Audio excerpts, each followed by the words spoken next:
रुकने असेंबली ए रमेश ने कहा कि रियासत तेलंगाना में दलितों की तरक्की के लिए वज़ीर-ए-आला केसीआर ने एक बड़े पैमाने पर स्कीम शुरू की है। जमीकोंडा मंडल में महात्मा गांधी के मुजस्समे पर गुलाए अकीदत पेश करने के बाद उन्होंने कहा कि मैं दलितों की तरक्की के लिए जो प्रोग्राम वज़ीर-ए-आला केसीआर ने शुरू किया है, इसकी मिसाल मुल्क भर में नहीं मिलती। क्या इस प्रोग्राम में Jammikunta municipal chairman Rajeshwar Rao, MPP Mamata, ZPTC Shyam और दीगर मौजूद थे।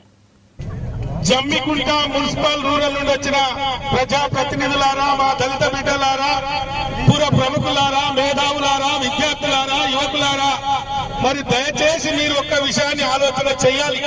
తెలంగాణ రాష్ట్ర ఏర్పాటుకు ముందు ఏ రాజకీయ పార్టీ గాని, ఏ ముఖ్యమంత్రి గాని ఈ రాష్ట్రంలో, ఈ ప్రాంతంలో ఉన్న పేద బడుగు బలహీన వర్గాల గురించి ఆలోచన చేయలే.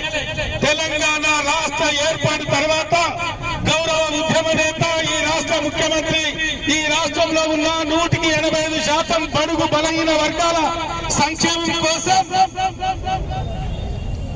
ఆసరా పెన్షన్ కావచ్చు, 6 కిలోల బియ్యం కావచ్చు, కళ్యాణ లక్ష్మి కావచ్చు, షాదీ ముబారక్ కావచ్చు, కేసీఆర్ కిట్ కావచ్చు, మా పేద బిడ్డలకు సన్న బియ్యం భోజనం పెట్టి సరి అయిన సమయంలో ఎరువులు, విత్తనాలు అందించి ప్రతి గింజ కొనే కార్యక్రమం కావచ్చు. ఒకవైపు రైతుల కోసం, ఒకవైపు పేదల కోసం. नाज़रीन, हमारे टीटीवी न्यूज़ को सब्सक्राइब करिए, बेल आइकॉन को प्रेस करिए, शेयर करिए और लाइक करना ना भूलें। और किसी एडवर्टाइजमेंट से मुताल्लिक़ जानकारी के लिए हमारे इस नंबर पर कांटेक्ट कीजिए। हमारा नंबर है 9550102020।